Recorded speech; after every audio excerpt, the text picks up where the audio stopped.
സംവിധായകനും മുൻ എംഎൽഎയുമായ പി.ടി. കുഞ്ഞുമുഹമ്മദിനെതിരായ ലൈംഗികാതിക്രമ കേസിൽ സർക്കാരിനെതിരെ ശക്തമായ നിലപാടുമായി WCC. സർക്കാർ സ്ഥാപനമായ തൊഴിലിടത്തിൽ വച്ചുണ്ടായ അതിക്രമത്തെക്കുറിച്ച് അധികാരികളെ അറിയിച്ചിട്ടും മെല്ലെപ്പോക്ക് നടക്കുന്നുവെന്നാണ് വിമർശനം. ഈ മെല്ലെപ്പോക്ക് ആശങ്കാജനകവും പ്രതിഷേധാർഹവുമാണെന്ന് WCC ചൂണ്ടിക്കാണിക്കുന്നു. ചലച്ചിത്ര പ്രവർത്തകയ്ക്ക് നേരെയുണ്ടായ ലൈംഗികമായ കയ്യേറ്റം IFFK നടത്തിപ്പിൽ വന്ന കടുത്ത അപഭ്രംശമാണ്. കുറ്റാരോപിതനെ IFFK വേദികളിൽ നിന്ന് അകറ്റി നിർത്തണമെന്നുള്ള ആവശ്യം WCC ഉയർത്തുകയാണ്. ലേബി സജീന്ദ്രനാണ് ചേരുന്നത്.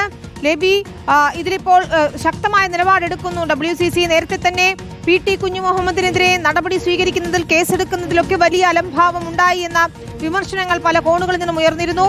ഇപ്പോഴത്തെ WCC തന്നെ ശക്തമായ നിലപാട് സർക്കാർ നടപടി എടുക്കാത്തതിൽ എടുക്കുകയാണ്.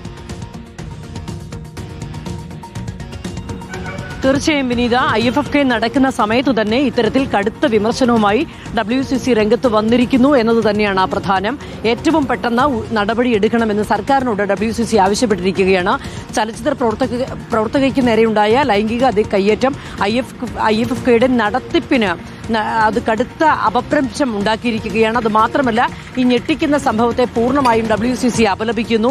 സിലക്ഷൻ കമ്മിറ്റി സിറ്റിംഗ് നടക്കുന്ന വേളയിലാണ് ഇത്തരം അതിക്രമം ഉണ്ടായത്. സർക്കാർ സ്ഥാപനമായ തൊഴിലിടത്തിൽ വെച്ചുണ്ടായ അതിക്രമത്തെക്കുറിച്ച് അധികാരികളെ അറിയിച്ചിട്ടും നടപടി ഉണ്ടാകാത്തതിനെ കടുത്ത ഭാഷയിൽ തന്നെ WCC അപലപിക്കുകയാണ്. ഈ മെല്ലെപ്പോക്ക്, സർക്കാരിന്റെ ഭാഗത്തു നിന്ന് നടപടി എടുക്കാതെയുള്ള ഈ മെല്ലെപ്പോക്ക് ആശങ്കപ്പെടുത്തുന്നു. അതുപോലെ തന്നെ ഇത് വലിയ രീതിയിൽ പ്രതിഷേധാർഹവുമാണ്. കുറ്റാരോപിതനെ IFFK വേദിയിൽ നിന്ന് മാറ്റി നിർത്തിയത് നല്ല തീരുമാനം തന്നെ. എന്നാൽ ഇത്തരത്തിൽ അക്കാദമി നിയമാനുസൃതമായ നടപടി എടുത്ത് കാണാത്തത് എന്തുകൊണ്ട് എന്ന വളരെ പ്രസക്തമായ ചോദ്യം തന്നെയാണ് WCC മുന്നോട്ട് വയ്ക്കുന്നത്. ഒപ്പം തന്നെ സ്ത്രീ സുരക്ഷയ്ക്ക് പ്രാധാന്യം നൽകുന്ന സർക്കാരിൽ നിന്നും അടിയന്തരമായ ഇടപെടൽ തന്നെയാണ് WCC പ്രതീക്ഷിക്കുന്നത്. അതുമാത്രമല്ല, അവൾ വിശ്വസിച്ച സുരക്ഷയുടെ വാഗ്ദാനം ഇവിടെ ലംഘിക്കപ്പെട്ടിരിക്കുന്നു. ഗുരുതരമായ ആരോപണം ഉന്നയിക്കുകയാണ്. ഇനി സർക്കാരിന് മുന്നിലുള്ള ഒരേ ഒരു നടപടി മാതൃകാപരമായ ശിക്ഷ ഉറപ്പാക്കുക എന്നതാണ്. IFFK 2025 നടക്കുന്ന വേളയിൽ തന്നെ ഇക്കാര്യത്തിൽ നടപടി വേണം. IFFK തീരുന്നതിന് മുൻപ് തന്നെ നടപടി വേണം എന്ന് WCC സംസ്ഥാന സർക്കാരിനോട് ആവശ്യപ്പെടുകയാണ്. ഏറ്റവും പെട്ടെന്ന് നടപടി എടുക്കണം എന്നുള്ള ആവശ്യം തന്നെയാണ് ഈ ഘട്ടത്തിൽ സർക്കാരിന് മുന്നിലേക്ക് WCC വയ്ക്കുന്നത്.